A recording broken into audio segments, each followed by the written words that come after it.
নমস্কাৰ এই মুহূৰ্তৰ আন এক ডাঙৰ খবৰ মন্ত্ৰী ৰনোজ পেগুৰ সন্মুখত গৰজি উঠিল শিৱসাগৰত 30টাকৈ জাতীয় দল সংগঠন 30টাকৈ জাতীয় দল সংগঠনৰ নেতৃবৰ্গৰ ফালৰ পৰা স্পষ্ট ৰূপত কৈ দিয়া হৈছে মন্ত্ৰী ৰনোজ পেগুক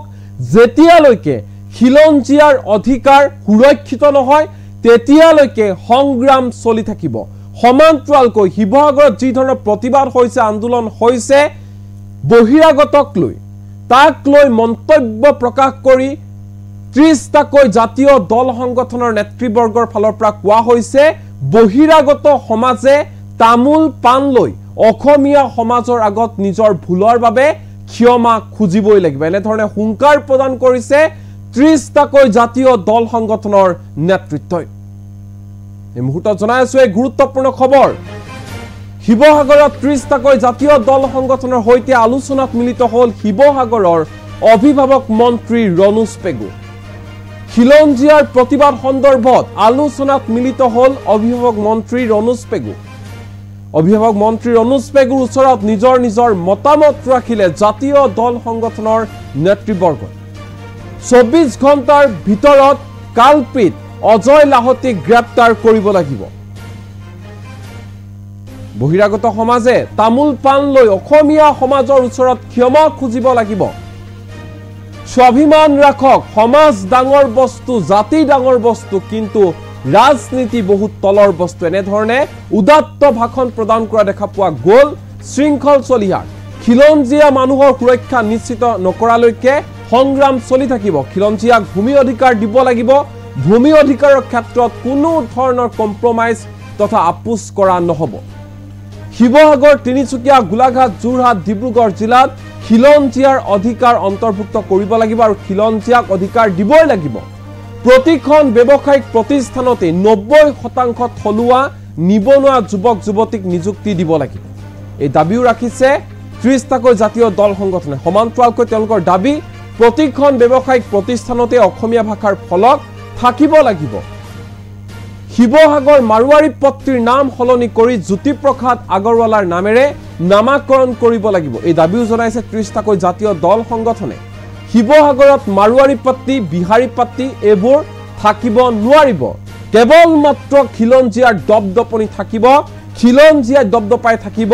শিৱসাগৰত মন্ত্ৰী ৰনোজ পেগুৰ সন্মুখতে এনে ধৰণে গৰজি উঠিল 30টাকৈ জাতীয় দল সংগঠনৰ নেতৃত্ব যেহেতু কালি দেখিবলৈ পোৱা গৈছিল যে শিৱসাগৰ বৃহৎ আন্দোলনৰ কাৰ্যসূচী ৰূপায়ণ কৰা হৈছিল হাজাৰ হাজাৰ খিলঞ্জীয়া থলগিৰি লোকে প্ৰতিবাদ সাব্যস্ত কৰিছিল মাৰুৱাৰীৰ বিৰুদ্ধে বিহাৰীৰ বিৰুদ্ধে সকলোৰে এটাই দাবী আছিল যে বহিৰাগতৰ যি দপদপনি হেয়া আৰু দপদপনি থাকিবলৈ দিয়া নহব বহিৰাগতই উৎপাত কৰিব নোৱাৰিব শিৱসাগৰত কেৱল মাত্ৰ খিলঞ্জীয়াৰ দপদপনি চলিব কোনো ধৰণৰ বহিৰাগতৰ গুণ্ডামি আৰু চলিবলৈ দিয়া নহব এনে ধৰণে প্ৰতিবাদ সাব্যস্ত কৰা হৈছিল সমান্তৰালকৈ যি গৰাকী ৰাষ্ট্ৰীয় পৰ্যায়ৰ সোণৰ পদক বিজয়ী খেলুৱৈ অপমান কৰা হৈছিল চূড়ান্ত অসভ্যালি কৰিছিল একাংশ মাৰুৱাৰী লোকে তাক লৈ আন্দোলন কৰি হুংকাৰ প্ৰদান কৰিছিল যি গৰাকী কালপিত অজয় লাহটি তেওঁক গ্ৰেপ্তাৰ কৰিব লাগে আৰু সেই দাবী পুনৰ মন্ত্ৰী ৰনোজ পেগুৰ সন্মুখত উত্থাপন কৰা দেখা পোৱা গ'ল 30টাকৈ জাতীয় দল সংগঠনৰ নেতৃবৰ্গক তেওঁলোকৰ ফালৰ পৰা কোৱা হৈছে 24 ঘণ্টাৰ ভিতৰত কালপিত অজয় লাহটিক গ্ৰেপ্তাৰ কৰিব লাগিব বহিৰাগত সমাজে বিশেষকৈ তামুল পান লৈ অসমীয়া সমাজৰ ওচৰত ক্ষমা খুজিব লাগিব স্বাভিমান ৰাখক সমাজ ডাঙৰ বস্তু জাতি ডাঙৰ বস্তু ৰাজনীতি বহুত তলৰ বস্তু এনে ধৰণে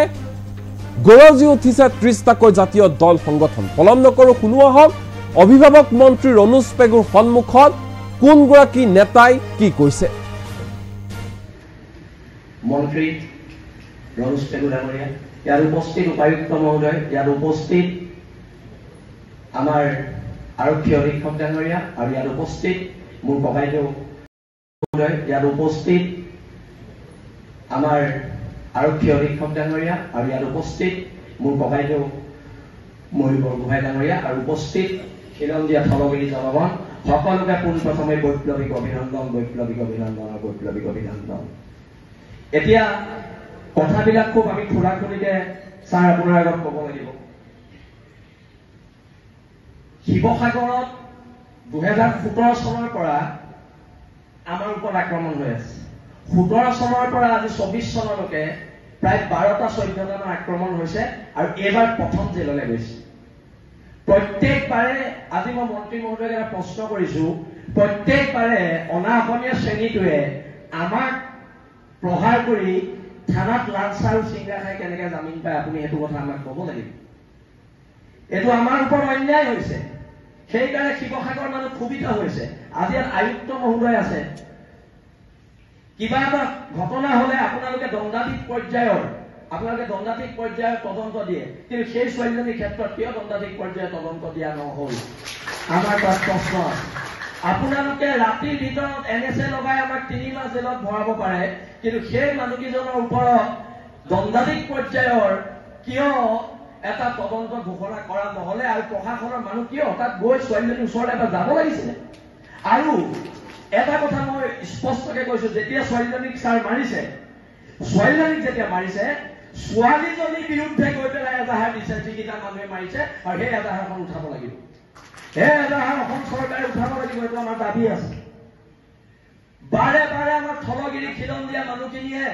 বাৰে বাৰে আমি অত্যাচাৰৰ সন্মুখীন হৈছো আজি যদি ছাৰ মই আপোনাক কৈছো আজি যদি আমি ওলাই নাহিলোহেঁতেন ৰাজপথত সেই মানুহকেইটাই আজি জামিন পাই ঘৰত বহি থাকিলেহেঁতেন সেইটো শিৱসাগৰ মানুহৰ ঐক্যবদ্ধ সংগ্ৰামৰ জয় আজি আপোনালোকে জাতি মাতি ভেটিৰ কথা কয় দিছপুৰৰ মস্তত দখল কৰিছে আপোনালোকে জাতি মাতি ভেটি আমাৰ খিলঞ্জীয়া মানুহখিনি যদি সুৰক্ষা নিদিয়েতো নহব আপোনালোকৰ প্ৰধান কাম সুৰক্ষা দিয়াটো ইয়াত মাৰোৱাৰী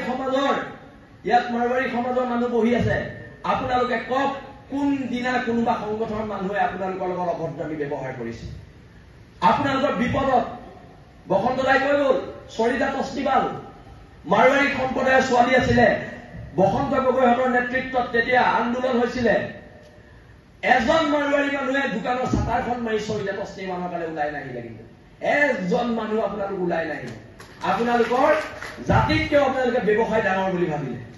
অকল ইয়াৰ থলগিৰি মানুহখিনি আমি ওলাই আহিলো আৰু সৰিতা তস্তিবালক আকাশুৰ নেতৃত্বত হোৱা আন্দোলনত সৰিতা তস্তিবালে ন্যায় পাইছিলে কথাবিলাক আপোনালোকে গুৰুত্ব দি শুনক আজি খিলঞ্জীয়াৰ মাটি আপুনি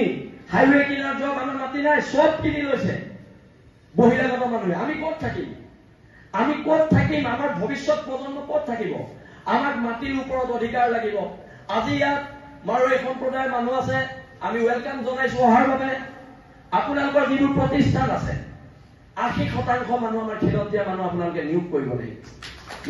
লাগিব আপোনালোকে ইয়াত আহি বেপাৰ কৰি আছে আপোনালোকৰ সমাজ জীৱনৰ প্ৰতিটো একো নাই আপোনালোকৰ শিৱসাগৰ সমাজ জীৱনৰ প্ৰতি কি অৰিহণা আছে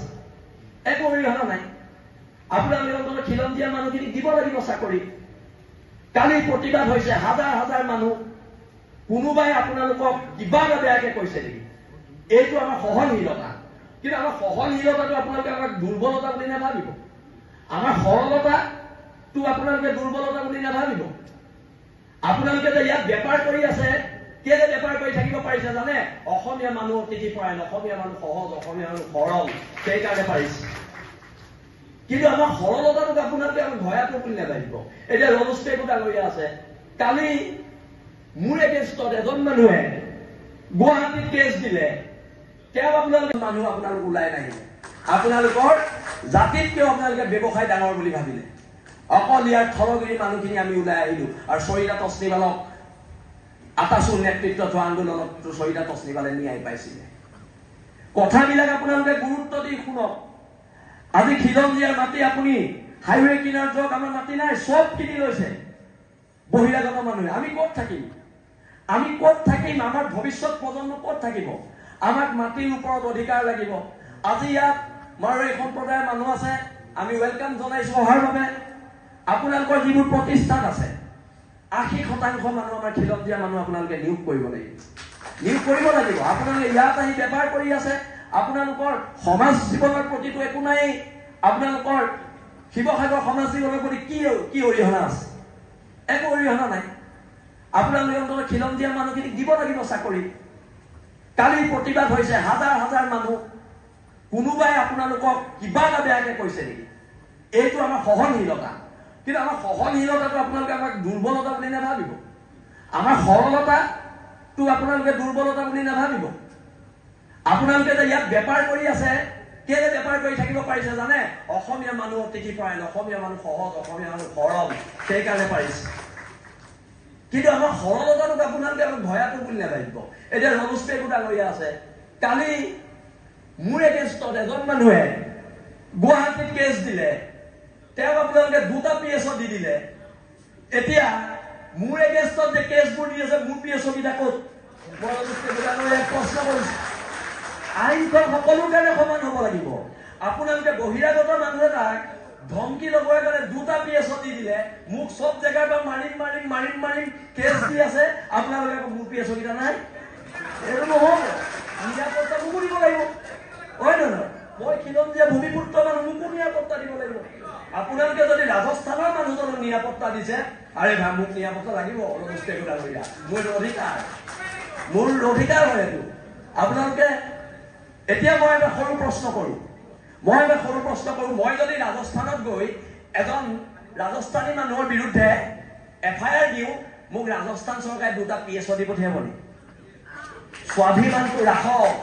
স্বাভিমান ৰাখক ৰাজনীতি সম্পদকে ডাঙৰ বস্তু নহয় আমাৰ সমাজ ডাঙৰ বস্তু জাতি ডাঙৰ বস্তু ৰাজনীতি বহুত তলৰ বস্তু ৰাজনীতিতকে জাতি ডাঙৰ আৰু জাতিৰ ক্ষেত্ৰত কম্প্ৰমাইজ কৰা নহ'ব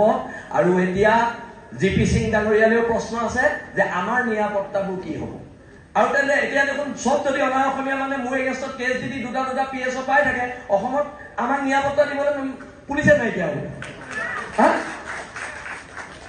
সেইকাৰণে মই কৈছো আপোনালোকে কেবিনেটত সিদ্ধান্ত লওক যে আমাৰ উজনি অসমৰ খিলঞ্জীয়া মানুহৰ মাটি ছেভ কৰিব লাগিব উজনি অসমৰ মাটিখিনিৰ ওপৰত আপোনালোকে এখন আইন আনক আৰু যদি হিমন্ত বিশ্ব শৰ্মাৰ লগতো আমি আলোচনাত বহিবলগীয়া হয় আমি আলোচনাত বহিম কিন্তু মই পুনৰ কৈছো আপুনি এজন জনজাতীয় মানুহ আপুনি অসমৰ থলগিৰি মানুহ ময়ূৰ বৰগোহাঁই সদৌ অসম তাইৰ ছাত্ৰৰ সন্তাসভাৱে গৈ আজি ৰাজনীতিৰ এক উচ্চ আসনত আছে কিন্তু আপোনালোক সকলো থলুৱা খিলঞ্জীয়া মানুহ আৰু এই খিলঞ্জীয়া মানুহখিনি সুৰক্ষা দিয়াৰ দায়িত্ব যেতিয়াই আপোনালোক ক্ষমতাত আছে আপোনালোকে ক্ষমতাৰ সৎ ব্যৱহাৰ কৰক আৰু খিলঞ্জীয়া মানুহক অধিকাৰ দিয়ক বহুতো দল সংগঠন আছে তেওঁলোকৰ ক'বলগীয়া আছে মই এইখিনি কথাকে ক'লো তৰিলে দেশ মৰিলে স্বৰ্গ হ'ব পাৰো দুখীয়া আমি কাৰো গোলাম নহয় আঠুকাৰী অধিকাৰ পূজা শিৱসাগৰৰ মানুহৰ নিয়ম নহয় আৰু এইবাৰ অধিকাৰ কাঢ়ি অনাৰ সংগ্ৰাম হ'ব আৰু যিখিনি অনা অসমীয়া মানুহ ইয়াত আছে আজি আপোনালোকে ৰাজহুৱাভাৱে আমাক ক্ষমা খুজিব লাগিব ধন্যবাদ জয় অসম 24 ঘণ্টাৰ ভিতৰত অজয় লাহতীক গ্ৰেপ্তাৰ কৰিব লাগিবনে এইটো আমাৰ প্ৰথম দাবী দ্বিতীয় দাবীটো হৈছে গোটেই বহিৰাগত সমাজে তেওঁলোকে কৰি অহা ভুল স্বীকাৰ কৰি তামোল পাণ লৈ তেওঁলোকে ৰাজহুৱাভাৱে অসমীয়া সমাজৰ সন্মুখত ক্ষমা খুজিব লাগিব এইটো আমাৰ দ্বিতীয় দাবী তৃতীয় দাবীটো হৈছে আমি শুনা পাইছো যে অসমৰ মুখ্যমন্ত্ৰী মহোদয়ৰ মুখত আমি শুনা পাইছো আহিবলগীয়া বিধানসভা অধিৱেশনত গোৱালপাৰা আৰু নগাঁও জিলাত খিলঞ্জীয়া মানুহৰ মাটি যাতে অনা খিলঞ্জীয়াই কিনিব নোৱাৰে তাৰ কাৰণে এখন আইন প্ৰণয়ন কৰিবলৈ গৈ আছে আমি ক'ব বিচাৰিছো এই আইনখনৰ ভিতৰত শিৱসাগৰ যোৰহাট ডিব্ৰুগড় তিনিচুকীয়া গোলাঘাট জিলাকো অন্তৰ্ভুক্ত কৰিব লাগিব কাৰণ আমাৰ অসমৰ অৱস্থাটো উজনি অসমৰ অৱস্থাটো এতিয়া অতিকৈ বেয়া তিনিচুকীয়ালৈতো যাবই নোৱাৰে আমাৰ 3 নম্বৰ দাবী সেইটো 4 নম্বৰটো হৈছে যে উজনি অসমত থকা বা অসমত থকা প্ৰতিখন ব্যৱসায়িক প্ৰতিষ্ঠানত কেৱল মাত্ৰ ডাঙৰকৈ অসমীয়া ভাষাৰ নাম ফলক ব্যৱহাৰ কৰিব লাগিব 5 নম্বৰটো হৈছে প্ৰতিখন ব্যৱসায়িক প্ৰতিষ্ঠানত 90% থলুৱা নিবনুৱা যুৱক যুৱতীক নিয়োগ কৰিব লাগিব আৰু ইয়াৰ মাজতে এটা কথা কৈ দিব বিচাৰিছো যেহেতু আমাৰ জিলায়ুক্ত মহোদয় আছে আমাৰ ওচৰত বিভিন্ন তথ্য আছে শিৱসাগৰত থকা অধিকাংশ অনাঅসমীয়া ব্যৱসায়িক প্ৰতিষ্ঠানত আমাৰ যিমানখিনি থলুৱা নিবনুৱা যুৱক যুৱতী নিয়োগ হৈ আছে তেওঁলোকক 2-3 হাজাৰ টকা দৰমহা দি খটাই আছে। আৰু এই কথাবোৰ ক'বলৈ গ'লে ওচৰতে আমাৰ শ্ৰম বিভাগৰ কাৰ্যালয়টো আছে। যিজন ইয়াত অফিচাৰ আহে তেওঁ কেৱল মাত্ৰ খামৰ ভিতৰত টকা গন্তি কৰিবলৈ আহে। খামৰ ভিতৰত টকা গন্তি কৰিবলৈ আহে। কোনোবা যদি অভিযোগ দিবলৈ যায় তেওঁ অভিযোগ গ্ৰহণ নকৰে। গতিকে শ্ৰম আইন অনুসৰি 90% থলুৱা নিবনুৱা যুৱক যুৱতী ইয়াত দৰমহা পাব লাগিব আৰু নিয়োগ হ'ব লাগিব। আৰু ইতিমধ্যে আমি কালি কৈছো যে শিৱসাগৰত যি মাওৱাৰী পট্টি আছে, আমাক শিৱসাগৰত মাওৱাৰী পট্টি আমাৰ নাম নালাগে। আমি বিচাৰো আমি ৰূপ কোঁৱৰ জ্যোতিপ্ৰসাদ আগৰৱালাক আমি শ্ৰদ্ধা কৰো, শ্ৰেষ্ঠ অসমীয়া বুলি কওঁ। চন্দ্ৰকুমাৰ আগৰৱালাক আমি শ্ৰদ্ধা কৰো, শ্ৰেষ্ঠ অসমীয়া বুলি কওঁ। দৰকাৰ হলে মাওৱাৰী পট্টিৰ নাম সম্পূৰ্ণৰূপে আঁতৰাই ৰূপ কোঁৱৰ জ্যোতিপ্ৰসাদ আগৰৱালা নামে নামাকৰণ কৰক, আমাক ক'বলগীয়া একো নাই। বা চন্দ্ৰকুমাৰ আগৰৱালা নামে নামাকৰণ কৰিলে আমাক ক'বলগীয়া একো নাই। কিন্তু মাওৱাৰী পট্টি, বিহাৰী পট্টি এইবিলাক আমি হোৱাত কিন্তু আমাৰ আপত্তি আছে, আমি সহ্য কৰিব নোৱাৰো। এইটো কাৰণে কৰিব নোৱাৰো। আপোনালোকে মন কৰিব, নিজে দেখিছে যে ৰূপ কোঁৱৰ জ্যোতিপ্ৰসাদ আগৰৱালা কিন্তু অসমৰ মাৰোৱাৰী সমাজে কিন্তু তেওঁলোকে এদিনো শ্ৰদ্ধা নজনায়, এদিনো এগছি বন্তি প্ৰজ্বলন নকৰে। আপুনি ছাৰ নিজে দেখিছে, ইমান দিন আছে আপোনালোক। গতিকে আমি আমাৰ মূল দাবী এইখিনিয়ে। মই ভাবো আজি যেহেতু অভিভাৱক মন্ত্ৰী আহিছে, গোটেই বিষয়খিনি দল সংগঠনৰ বিষয়খিনি গুৰুত্ব সহকাৰে লৈ আমাৰ সমস্যাখিনি সমাধান কৰাত তেখেতসকলে আগভাগ ল'ব। আৰু আমি জিমি দাসৰ যিটো গোচৰ চলি আছে, যি দুজন অভিযুক্ত ইতিমধ্যেই কাৰাগাৰত আছে, আমি গম পাইছো, জানিব পাৰিছো যে এটা ডাঙৰ মহলে গোচৰটো উঠাই ল'বৰ কাৰণে বিগত সময়ছোৱাত ডাঙৰ ডাঙৰ এটা 15-16 লাখ টকা এটা কথা লাগি পৰিছিলে। গতিকে গোচৰটো যাতে আৰক্ষীয়ে যাতে গোচৰটো উচিত তদন্ত কৰি দোষীক যাতে কঠোৰ শাস্তি দিয়ে, আৰু লগতে গোটেই ঘটনাৰ লগত জড়িত হৈ থকা অভিযুক্তসমূহ গ্ৰেপ্তাৰ কৰি কঠোৰ শাস্তি প্ৰদান কৰিবলৈ মই জাতীয় সংগ্ৰামী অসমৰ তৰফৰ পৰা দাবী উত্থাপন কৰিছো। ধন্যবাদ।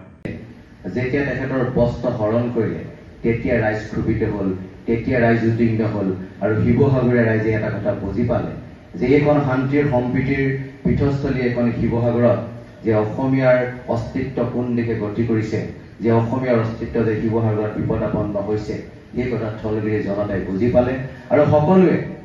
পৰিস্থিতি লাঘৱ কৰাৰ স্বাৰ্থত,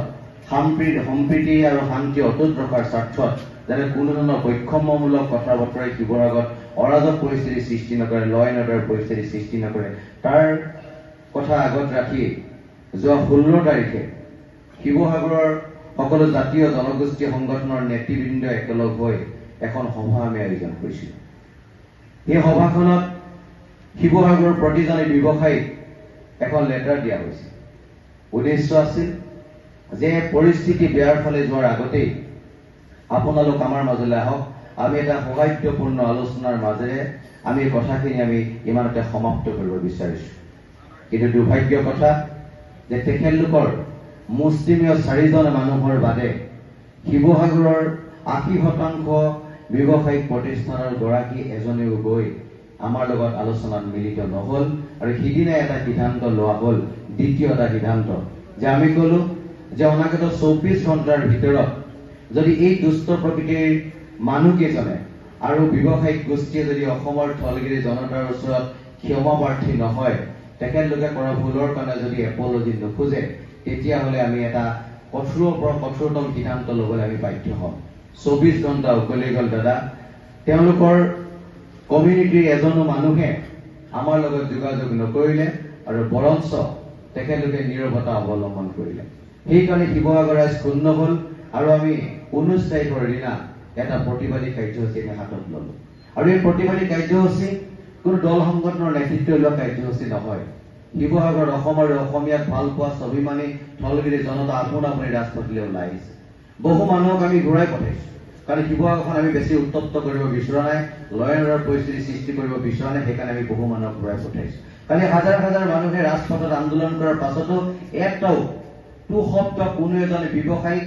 কোনো এজন অনা অসমীয়া লোকক টু শব্দ এটাও কৰা নাই। মাত্ৰ এটাই উদ্দেশ্য আছিল যে তোমালোকৰ যিটো দুষ্কাৰ্য সেই দুষ্কাৰ্যটো দমন হ'ব লাগে আৰু তোমালোকে এপলজি ৰাইজৰ জনতাৰ ওচৰত খুজিব লাগে সেই কথাটো আমাৰ ডিমাণ্ড আছিল আৰু কোনো ল এণ্ড অৰ্ডাৰ পৰিস্থিতি সৃষ্টি নোহোৱাকৈ আমি কালি আন্দোলনটো সমাপ্ত কৰিছিলোঁ মই মাত্ৰ দুটা কথা কৈ সামৰিব বিচাৰিছোঁ আমাৰ লজিকটো কোনটো পথ আছে যে আমি কৈছিলোঁ যে শান্তি সম্প্ৰীতি এখন শিৱসাগৰত আমি বসবাস কৰি আছোঁ দাদা সৰিতা তাছনিৱাল নামৰ মাৰোৱাৰী সম্প্ৰদায়ৰ ডিব্ৰুগড় মেডিকেল কলেজত পঢ়ি থকা এগৰাকী ছাত্ৰীক যেতিয়া অসমীয়া এজন ডক্টৰে ডিব্ৰুগড় মেডিকেল কলেজত ৰেপ কৰি যেতিয়া হত্যা কৰিছিলে আমি জাতি বৰ্ণ ধৰ্ম নিৰ্বিশেষে শিৱসাগৰলৈ হাজাৰ হাজাৰ জনতা ওলাই আহিছিলোঁ আৰু আমি সৰিতা তাছনিৱালক নিজৰ ছোৱালী বুলি ভাবি নিজৰ থলগিৰি জনতাৰ এজনী জীয়াৰী বুলি ভাবি আমাৰ গৌৰৱী অসমীয়া বুলি ভাবি তেখেতক আমি ন্যায় প্ৰদান কৰিছিলোঁ আৰু সেই অসমীয়া কাল্পিত ডক্টৰজনক আমি জেল হাজতলৈ প্ৰেৰণ কৰিছিলোঁ সেইটো আমাৰ উদাৰতা সেইটো আমাৰ সম্প্ৰীতি আৰু সেইটো আমি সকলোকে একেলগে লগত লৈ চলিব পৰা এটা নীতি শিৱসাগৰৰ ৰাইজে দেখাইছিলে তাৰ পিছৰ পৰ্যায়ত বিহাৰী সম্প্ৰদায়ৰ এগৰাকী ছোৱালীক যেতিয়া ৰেলত ৰেপ কৰি হত্যা কৰিছিল ৰূপালীলৰ বেক চাইডে সেই ছোৱালীগৰাকী আছিল তেতিয়াও শিৱসাগৰৰ জনতাই গৈ জাতি বৰ্ণ ধৰ্মৰ ভাষা নিৰ্বিশেষে আমি প্ৰতিবাদ কৰিছিলোঁ আৰু সেই বিহাৰী সম্প্ৰদায়ৰ ছোৱালীজনীক আমি ন্যায় দিবলৈ সক্ষম হৈছিলোঁ তেতিয়া শিৱসাগৰৰ জনতাই এই কথা বিচাৰ কৰা নাছিল যে সৰিতা তাছনিৱাল মাৰোৱাৰী আছিল সৰিতা তাছনিৱাল অসমীয়া আছিল বেংগলী আছিল বিহাৰী আছিল অন্য সম্প্ৰদায়ৰ ছোৱালী আছিল এই বিহাৰী সম্প্ৰদায়ৰ ছোৱালীজনীক ন্যায় দিবলৈ যাওঁতে অসমীয়া জনতাই এই কথা বিচাৰ কৰা নাছিল তেখেতে বিহাৰী সম্প্ৰদায়ৰ ছোৱালী আছিল নে অন্য সম্প্ৰদায়ৰ ছোৱালী আছিল আমি কৈছিলোঁ যে ক্ৰাইম যিয়ে নকৰক কিয় ক্ৰাইমৰ কোনো ধৰ্ম নাই কোনো জাতি নাই কোনো জনগোষ্ঠী নাই তেখেত ক্ৰাইম ইজ ক্ৰাইম গতিকে ক্ৰাইম কৰা ক্ৰিমিনেলজনক শাস্তি প্ৰদান কৰিব লাগে সেই মনোবৃত্তিৰে আমি গৈছিলোঁ কিন্তু শিৱসাগৰ ৰাজপথৰ ব্যস্ত সেই মন্ত্ৰী ৰমেশ পেগু ডাঙৰীয়া ইয়াৰ উপস্থিত উপায়ুক্ত মহোদয় ইয়াৰ উপস্থিত আমাৰ আৰক্ষী অধীক্ষক ডাঙৰীয়া আৰু ইয়াৰ উপস্থিত মোৰ ককাইদেউ মহিৰ বৰগোহাঁই ডাঙৰীয়া আৰু উপস্থিত খিলঞ্জীয়া থলগিৰি জনগণ সকলোকে পোনপ্ৰথমে বৈপ্লৱিক অভিনন্দন এতিয়া কথাবিলাক খুব আমি খুৰাখুৰিকে ছাৰ আপোনাৰ আগত ক'ব লাগিব শিৱসাগৰত 2017 চনৰ পৰা আমাৰ ওপৰত আক্ৰমণ হৈ আছে 17 চনৰ পৰা আজি 24 চনলৈকে প্ৰায় 12টা 14টা মান আক্ৰমণ হৈছে আৰু এইবাৰ প্ৰথম জেললৈ গৈছে প্ৰত্যেকবাৰে আজি মই মন্ত্ৰী মহোদয়ক এটা প্ৰশ্ন কৰিছো প্ৰত্যেকবাৰে অনা অসমীয়া শ্ৰেণীটোৱে আমাক প্ৰহাৰ কৰি থানাত লাঞ্চ আৰু চিংৰা খাই কেনেকৈ জামিন পায় আপুনি সেইটো কথা আমাক ক'ব লাগিব এইটো আমাৰ ওপৰত অন্যায় হৈছে সেইকাৰণে শিৱসাগৰ মানুহ ক্ষোভিত হৈছে আজি আয়ুক্ত মহোদয় আছে কিবা এটা ঘটনা হলে আপোনালোকে দণ্ডাধীশ পৰ্যায়ৰ তদন্ত দিয়ে কিন্তু সেই ছোৱালীজনীৰ ক্ষেত্ৰত কিয় দণ্ডাধীশ পৰ্যায়ৰ তদন্ত দিয়া নহল আমাৰ তাত প্ৰশ্ন আছে আপোনালোকে ৰাতিৰ ভিতৰত NSA লগাই আমাক 3 মাহ জেলত ভৰাব পাৰে কিন্তু সেই মানুহকেইজনৰ ওপৰত দণ্ডাধীশ পৰ্যায়ৰ কিয় এটা তদন্ত ঘোষণা কৰা নহলে আৰু প্ৰশাসনৰ মানুহ কিয় তাত গৈ ছোৱালীজনীৰ ওচৰলৈ এটা যাব লাগিছিলে আৰু এটা কথা মই স্পষ্টকে কৈছো যেতিয়া ছোৱালীজনীক ছাৰ মাৰিছে ছোৱালীজনীক যেতিয়া মাৰিছে ছোৱালীজনীৰ বিৰুদ্ধে গৈ পেলাই এজাহাৰ দিছে যিকেইটা মানুহে মাৰিছে আৰু সেই এজাহাৰখন উঠাব লাগিব সেই এজাহাৰ অসম চৰকাৰে উঠাব লাগিব এইটো আমাৰ দাবী আছে বাৰে বাৰে আমাৰ থলগিৰি খিলঞ্জীয়া মানুহখিনিয়ে বাৰে বাৰে আমি অত্যাচাৰৰ সন্মুখীন হৈছো আজি যদি ছাৰ মই আপোনাক কৈছো আজি যদি আমি ওলাই নাহিলোহেঁতেন ৰাজপথত সেই মানুহকেইটাই আজি জামিন পাই ঘৰত বহি থাকিলেহেঁতেন সেইটো শিৱসাগৰ মানুহৰ ঐক্যবদ্ধ সংগ্ৰামৰ জয় আজি আপোনালোকে জাতি মাতি ভেটিৰ কথা কয় দিছপুৰৰ মস্তত দখল কৰিছে আপোনালোকে জাতি মাতি ভেটি আমাৰ খিলঞ্জীয়া মানুহখিনি যদি সুৰক্ষা নিদিয়েতো নহব আপোনালোকৰ প্ৰধান কাম সুৰক্ষা দিয়াটো ইয়াত মাৰোৱাৰী